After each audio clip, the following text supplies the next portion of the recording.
Hello and welcome to my review of the Samsung CF31 curved gaming monitor.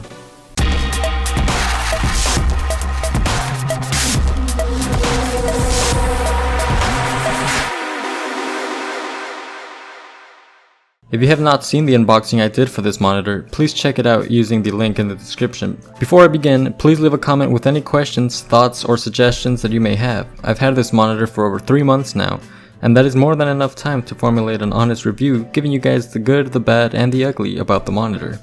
First of all, Samsung is a very reliable brand whether you are buying a smartphone, TV, or monitor. When you buy a Samsung product, you expect it to perform well. This monitor delivers. Let's start with the looks.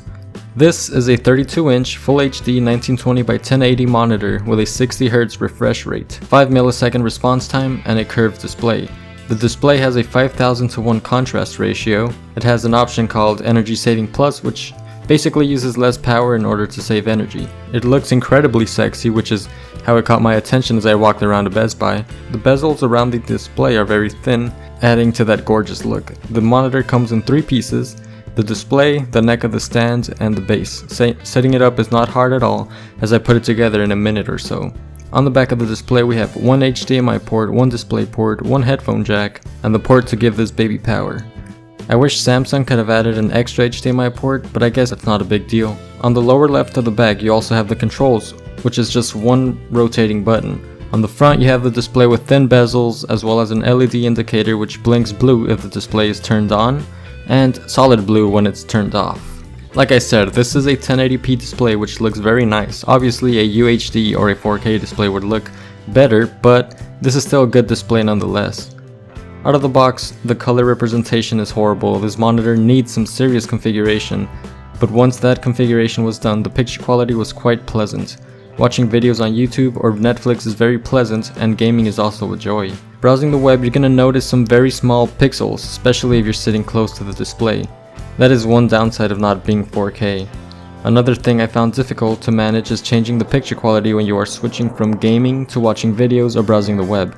The display does have a game mode which I recommend using, as the games do look better in my opinion, but other settings have to be configured. The game mode instantly optimizes screen colors and contrast to make the games more pleasant visually. One thing I notice is that if a setting looks good while watching videos, it's probably not going to be looking the best for gaming or browsing the web, and vice versa. One other thing that is hard to get used to is the control. Once you get used to them, they are very easy to navigate, but until then it's annoying. The reason why this is not such a big deal in my opinion is because in comparison to other monitors around the $300 mark, other controls are just plain bad. These are at least easy to reach, and you don't have to constantly look at some symbols that tell you what each button does. So when you compare the controls of this monitor to other ones, this one wins. So that's sort of a positive in some ways. Now let's talk about the speakers, or absence of. I'm not sure if I'm just really dumb that I don't see the speakers, or if they're just not here altogether. The monitor does have a volume adjustment in the settings, but even if you put the volume all the way up and set the computer to monitor for sound, there's no sound. Maybe there are no speakers and the volume setting is just there to control the volume for when you have earphones plugged in, as it does have a 3.5mm headphone jack on the back. As far as I know, there are no speakers, which is not a big deal. If you're buying a monitor for gaming or for computer use, you most likely and should use a separate pair of headphones, because with my experience with monitor speakers, they're never that good, and a lot of people can agree with me on that argument.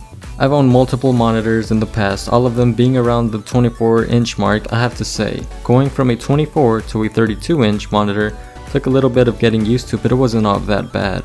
One thing I would recommend is if you are going to buy a 32-inch monitor around $300 US, I say you just take the extra step and just buy a UHD or 4K monitor. Some UHD monitors cost around $300, but are around 27 to 28 inches. There are also monitors around that price point with faster response times and better refresh rates, which may appeal to more consumers. Just keep that in mind if you're planning on buying one.